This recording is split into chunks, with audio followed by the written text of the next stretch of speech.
Hi, എല്ലാവർക്കും സുഖമല്ലേ? എന്താണ് വിശേഷം?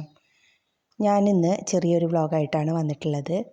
ഇന്നലെ രാവിലെ മുതൽ ഉച്ചവരെയുള്ള കുറച്ച് വിശേഷങ്ങളാണ് കേട്ടോ ഇന്നത്തെ ഒരു വ്ളോഗിൽ ഉൾപ്പെടുത്തിയിട്ടുള്ളത്.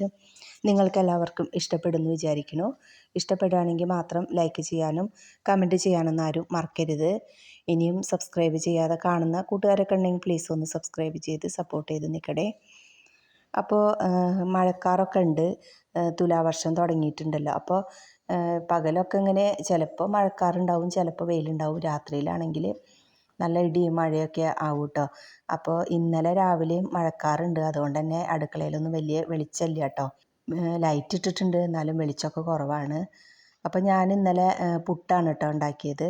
അപ്പോൾ എഴുന്നേറ്റ് വന്ന ഉടനെ തന്നെ പുട്ടിൻ്റെ പൊടി നനച്ച് വെച്ചു, പിന്നെ നാളികേരമൊക്കെ ചിരകി വെച്ചു. പിന്നെ ഉരുളക്കിഴങ്ങ് ഫ്രൈ ആക്കുന്നുണ്ട്, ചെറുപയർ കറിയാണ് കേട്ടോ. അപ്പോൾ ചെറുപയർ വേവിച്ചിട്ട് കുക്കറിൽ അത് ഇറക്കി വെച്ചിട്ടുണ്ട്. തലേദിവസം ഞാൻ വെള്ളത്തിലിട്ട് വെച്ചിട്ട് അങ്ങനെ എപ്പോഴും അങ്ങനെ ചെയ്യാറൊന്നുമില്ല. ഇന്നലെ പക്ഷേ തലേദിവസം വെള്ളത്തിലിട്ട് വെച്ചിട്ടുണ്ടായിരുന്നു, അതുകൊണ്ട് തന്നെ 2 വിസിൽ വന്നപ്പോഴേക്കും നല്ലോണം വെന്തിട്ടും ഉണ്ടായിരുന്നു. ഇവിടെ ഇപ്പോൾ ആർക്കും പച്ചക്കറി ഒന്നും വെച്ചാൽ ആർക്കും വേണ്ട കേട്ടോ. ഏട്ടന് രാവിലെ കൊടുത്തു വിട്ടാൽ പിന്നെ മക്കളൊന്നും കഴിക്കില്ല. എനിക്കും അത്ര ഇഷ്ടമൊന്നുമില്ല കേട്ടോ. വല്ല ഉപ്പേരി അല്ലെങ്കിൽ സോയാബീൻ അങ്ങനെയൊക്കെ ഉണ്ടെച്ചെങ്കിൽ തന്നെയാണ് എനിക്കും നല്ല ഇഷ്ടമാണ് കേട്ടോ. അപ്പോൾ പിള്ളേരാണെങ്കിലും അതെ, പച്ചക്കറിയൊന്നും തീരെ കഴിക്കില്ല. ഓരോ ടീസ്പൂണൊക്കെയാണ് എടുത്ത് കഴിക്കുക. അപ്പോൾ വെറുതെ നമ്മൾ കറി വെച്ചിട്ട് അത് പിറ്റേ ദിവസം എടുത്ത് കളയണം. ഏട്ടനാണെങ്കിൽ പിന്നെ രാത്രിയിൽ വേണ്ടല്ലോ, കറി വേണ്ടല്ലോ. അപ്പോൾ ഇപ്പോൾ മിക്കവാറും മീനൊക്കെ വയ്ക്കുമ്പോൾ മാത്രമാണ് കേട്ടോ നമ്മൾ കറി വയ്ക്കുന്നത്, വറുക്കുകയും കറി വയ്ക്കുകയൊക്കെ ചെയ്യും. അല്ലെങ്കിൽ പിന്നെ ചിക്കനോ ബീഫ് എന്തെങ്കിലും മേടിക്കുമ്പോൾ അങ്ങനെ ആണ് കേട്ടോ വയ്ക്കുന്നത്. അതിനൊക്കെ നല്ല ചിലവാണ് കേട്ടോ. പിന്നെ ഇവിടെ കടലയും മുതിരയും ചെറുപയറും അല്ലെങ്കിൽ സോയാബീൻ അല്ലെങ്കിൽ ഉരുളക്കിഴങ്ങ് അതൊക്കെ ഭയങ്കര ഇഷ്ടമാണ്. അതൊക്കെ വെച്ചാൽ തീരുന്നത് അറിയില്ല കേട്ടോ. അപ്പോൾ എന്തായാലും കഴിക്കണത് വെച്ചിട്ടല്ലേ കാര്യമുള്ളൂ എന്ന് വിചാരിച്ചിട്ട് ഇപ്പോൾ പച്ചക്കറികൾ അങ്ങനെ വയ്ക്കാറില്ല കേട്ടോ. അതുകൊണ്ടൊക്കെ തന്നെ പേട്ടയും പച്ചക്കറിയൊന്നും അങ്ങനെ മേടിച്ച് കൊണ്ടുവരാറുമില്ല കേട്ടോ. അപ്പോൾ എന്തായാലും ഇന്നലെ പുട്ടിലേക്ക് ചെറുപയറാണ് കേട്ടോ ഇത്തിരി കറി പോലെ ആക്കുകയാണ് ചെയ്തത്. പിന്നെ നമ്മുടെ ഉരുളക്കിഴങ്ങ് ഫ്രൈ ആക്കുകയും ചെയ്തു.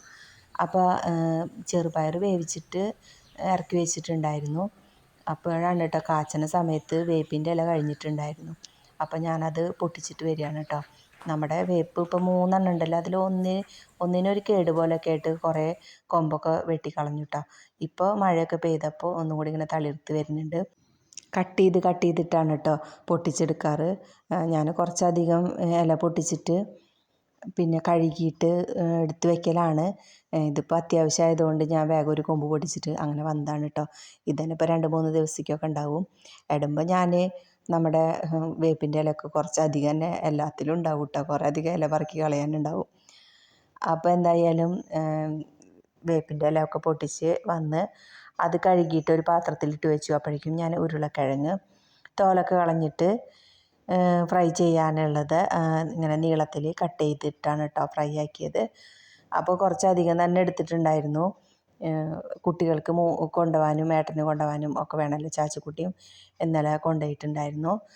അപ്പോഴേക്കും ഇതൊരു കുറ്റി പുട്ടായിട്ടുണ്ട് കേട്ടോ. അപ്പോൾ അത് കുത്തി വെച്ചു, അടുത്തത് വെച്ചു. നമ്മുടെ ഈ ഒരു പുട്ടുകുടത്തിൻ്റെ സൈഡിൽ കൂടെയൊക്കെ നല്ലോണം ആവി പോകുന്നുണ്ട് കേട്ടോ. അപ്പോൾ ഞാനൊരു തുണി നനച്ചിട്ട് അങ്ങനെ വെക്കുകയാണ് കേട്ടോ ചുറ്റി കൊടുക്കും.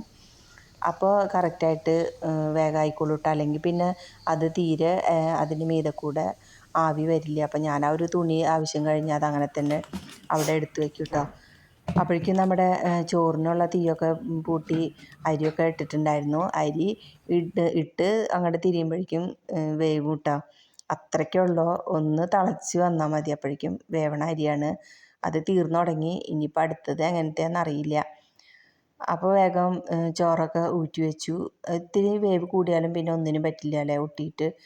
അപ്പോൾ അത് വേഗം തന്നെ ഞാൻ ഊറ്റിയെടുക്കാറുണ്ട് കേട്ടോ. അത് ഇറക്കി വെച്ചിട്ട് കുടിക്കാനുള്ള വെള്ളം കയറ്റി വെച്ചു. അപ്പോഴേക്കും ഇത് നമ്മുടെ ചീനച്ചട്ടിയൊക്കെ അടുപ്പത്ത് വെച്ചിട്ട് ഉപ്പേരി ചെറുപയർ പിന്നെ താളിക്കുകയാണ് കേട്ടോ. അപ്പോൾ വെളുത്തുള്ളിയും ചുവന്നുള്ളിയൊക്കെ ചതച്ചിട്ട് ഇത് നമ്മുടെ ചീനച്ചട്ടിയിലേക്ക് ഇട്ട് കൊടുത്തിട്ട് കറിവേപ്പിലയും കുത്തുമുളകൊക്കെ ഇട്ടിട്ട് അത് അങ്ങനെ ഇതാക്കിയിട്ടോ ഒന്ന് ഇളക്കി കൊടുത്തു. അപ്പോഴേക്കും കുറച്ച് വെള്ളം ഞാൻ കെറ്റിൽ തിളപ്പിച്ചിട്ട് ഇതിലേക്ക് ഒഴിച്ചു കൊടുത്തു. ഒരിത്തിരി ചോറിലേക്കും പുട്ടിലേക്കൊക്കെ ഒരിത്തിരി കറി പോലെ ആയാലല്ലേ ടേസ്റ്റുള്ളൂ. അപ്പോൾ അത് ഞാൻ അധികം വെള്ളം ഒഴിക്കാതെയാണ് കേട്ടോ ചെറുപയർ വേവിക്കാൻ വെച്ചത്. അപ്പോൾ വെന്ത് വന്നപ്പോഴേക്കും നല്ല കറക്റ്റ് അടിക്കൊന്നും പിടിച്ചില്ല. 2 വിസിൽ വന്നപ്പോൾ തന്നെ ഓഫ് ചെയ്തിട്ടിട്ടുണ്ടായിരുന്നു. ഇനിയിപ്പോൾ നമ്മൾ കുതിർത്താതെ തലേദിവസം വെള്ളത്തിലിടാതെ ഇടുമ്പോഴൊക്കെ ഒരു 5 വിസിൽ 6 വിസിലൊക്കെ വേണം കേട്ടോ. എന്നാലും അതിൻ്റെ ചിലതൊന്നും വേവാറില്ല, അപ്പോഴും ഇങ്ങനെ കല്ല് പോലെ കിടക്കുന്നുണ്ടാവും. അത് എപ്പോഴും അങ്ങനെ തന്നെയാണ് ഇട്ടത്. ഇപ്പോൾ കുതിർത്തിട്ട് നമ്മൾ ചെയ്തപ്പോഴും അങ്ങനെ തന്നെ. അത് ചില പയറുകൾ അങ്ങനെ അവിടെ എവിടെയും കല്ല് കടിക്കണ പോലെയാണ് കേട്ടോ. അത് അത്രയും വേവാതെ അങ്ങനെ കിടക്കും. അപ്പോൾ അത് കഴിഞ്ഞപ്പോൾ ഞാനിത് പാൻ അടുപ്പത്ത് വെച്ചിട്ട് അതിലേക്ക് നമ്മുടെ ഉരുളക്കിഴങ്ങ് ഫ്രൈ ആക്കാനാണ് കേട്ടോ.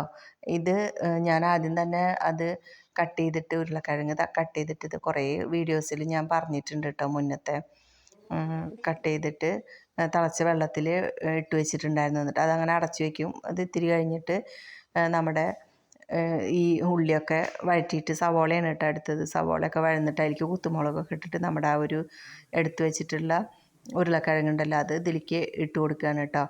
പിന്നെ അതിലേക്ക് വെള്ളമൊന്നും ഒഴിച്ച് കൊടുക്കേണ്ട ആവശ്യമില്ല. നമുക്ക് ഇത്തിരി നേരം അടച്ച് വെച്ചിട്ട് ഒന്ന് ഇളക്കി കൊടുത്താൽ മതി കേട്ടോ. ഇത്തിരി കഴിയുമ്പോൾ ഒന്ന് ഇളക്കി കൊടുത്തിട്ട് പിന്നെ അടച്ച് വയ്ക്കാൻ 2-3 പ്രാവശ്യം അടച്ചു വെച്ചാൽ നല്ല വെന്ത് കിട്ടിക്കോളും. പിന്നെ നമ്മൾ തിളച്ച വെള്ളത്തിൽ ഇട്ട് വെച്ചതാണല്ലോ, അപ്പോൾ അതിങ്ങനെ ഉടയണമൊന്നുമില്ല കേട്ടോ. നല്ല കറക്റ്റായിട്ട് വന്നോളൂ. അതിപ്പോൾ എല്ലാവർക്കും മക്കൾക്കൊക്കെ നല്ല ഇഷ്ടപ്പെട്ടു കേട്ടോ. അപ്പോൾ ഇപ്പോൾ ഉണ്ടാക്കുമ്പോഴൊക്കെ ഇങ്ങനെ തന്നെയാണ് ഉണ്ടാക്കാറ്. അതിൻ്റെ ഇടയ്ക്ക് ഏട്ടൻ ഭക്ഷണം കഴിക്കാനിരുന്നതാണ് കേട്ടോ. അപ്പോൾ കുക്കുംബറും പിന്നെ നേന്ത്രപ്പഴവും പിന്നെ ക്യാരറ്റും മുട്ടയുടെ എഗ് വൈറ്റ് ഉണ്ടല്ലോ അതും പിന്നെ ഒരു കുഞ്ഞ് കഷ്ണം പുട്ടും പിന്നെ ചെറുപയർ കറിയൊക്കെയാണ് കേട്ടോ മൂപ്പര് കഴിച്ചത്. അപ്പോൾ അങ്ങനെ അവർ ഭക്ഷണം കഴിക്കുന്നുണ്ട്. മക്കൾ കുളിയും പിന്നെ അങ്ങനെ അവരെ പോകാനുള്ള പുറപ്പാടൊക്കെ നോക്കുന്നുണ്ട്. അതൊക്കെ കഴിഞ്ഞ് വന്നിട്ട് അവരും ഭക്ഷണം കഴിച്ചു കേട്ടോ. അതൊക്കെ കഴിഞ്ഞ് ഇന്നലെ അച്ചുമോള് നേരത്തെ പോയിട്ടുണ്ടായിരുന്നു. അച്ചുവിന് ഒരു 8 മണിയൊക്കെ ആയപ്പോൾ ലാബ് ഉണ്ടെന്ന് പറഞ്ഞിട്ട് അവൾ നേരത്തെ പോകാൻ നിൽക്കുകയാണ് കേട്ടോ. അപ്പോൾ അവൾക്കുള്ള ചോറ് ആക്കിയിട്ട് കറിയാക്കാനായിട്ട് വന്നതാണ്. അപ്പോൾ ഞാൻ ഉരുളക്കിഴങ്ങ് അപ്പോഴേക്കും വെന്തിട്ടുണ്ടായിരുന്നു. അത് പാത്രത്തിലിട്ട് കൊടുത്തു. അപ്പോൾ അതായിട്ട് അച്ചുമോള് പോയി.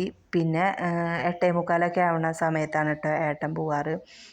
ഏട്ടൻ പോയതിന് ശേഷമാണ് കിച്ചുമോൻ പോവാറ്. അത് കഴിഞ്ഞിട്ടാണ് നമ്മുടെ ചാച്ചിക്കുട്ടി പോവുക. ചാച്ചിക്കുട്ടി പോകുന്ന സമയം എന്ന് പറയുമ്പോൾ ഒരു 9:45 ആവട്ടെ. ചാച്ചി എണീക്കുക എന്ന് പറയുമ്പോൾ ചിലപ്പോൾ 7 മണിക്ക് എണീക്കും, ചിലപ്പോൾ 8 മണിക്ക് എണീക്കും, ചിലപ്പോൾ 8:45 കേട്ടോ. ഏട്ടനൊക്കെ പോയതിന് ശേഷമാണ് എണീച്ച് വരിക.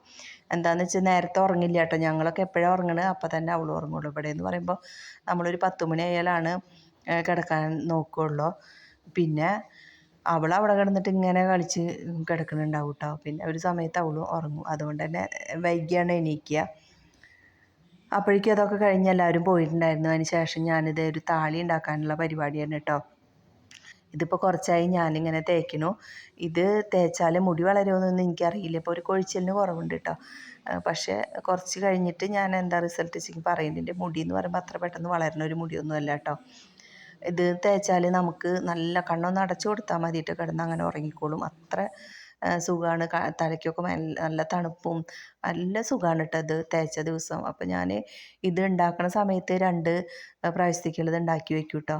അപ്പോൾ അതിലേക്ക് നമ്മൾ ഉലുവ 1 ടീസ്പൂണ് തലേദിവസം വെള്ളത്തിലിട്ട് വെച്ചിട്ടുണ്ടായിരുന്നു.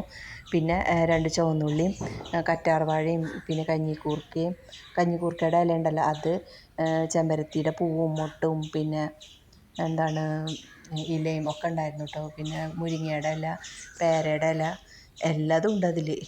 അങ്ങനെ വേപ്പില, മൈലാഞ്ചിയുടെ ഇല എല്ലാം കൂടിയിട്ട് അരച്ചതാണ് കേട്ടോ. എന്നിട്ട് നല്ല പേസ്റ്റ് പോലെ അരച്ചിട്ട് തലയിൽ തേച്ചു. കുളിയൊക്കെ കഴിഞ്ഞിട്ട് ഞാൻ ചാച്ചിക്കുട്ടീനെ കൊണ്ടാക്കാൻ പോയി. അത് കഴിഞ്ഞ് വന്നിട്ട് നമ്മുടെ വീട്ടിലേക്ക് പോയിട്ടോ.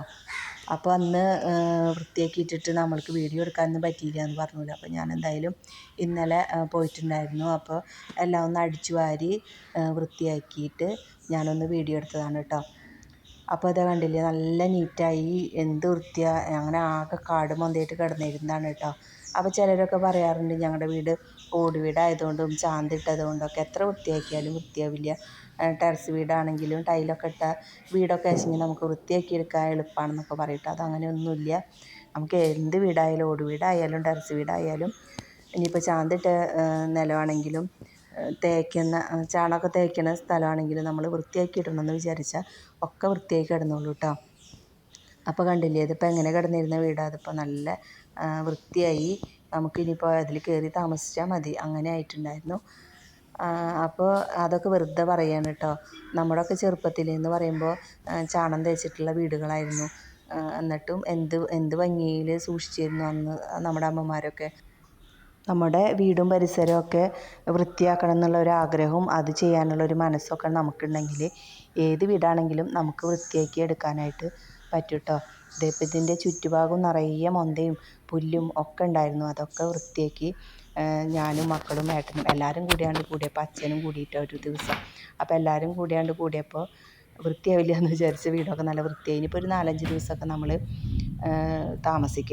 താമസിക്കുമ്പോൾ ഒന്ന് അടിച്ചു വാരി തുടയ്ക്കുകയൊക്കെ ചെയ്ത് നല്ല ഇതായിട്ടുണ്ടാവും. അന്ന് ഞാനൊരു 5-8 പ്രാവശ്യം തുടച്ചിട്ടുണ്ട് കേട്ടോ. വെള്ളം മാറ്റിയിട്ട് തുടച്ച് വൃത്തിയാക്കിയിട്ട്. ആദ്യം എന്ന് പറയുമ്പോൾ ഇത്തിരി വെള്ളമായിട്ട് അവിടെ നടക്കുമ്പോഴേക്കും വഴുക്കലായിരുന്നു കേട്ടോ. അത്ര അധികം ചെളി ഉണ്ടായിരുന്നു നിലത്തൊക്കെ.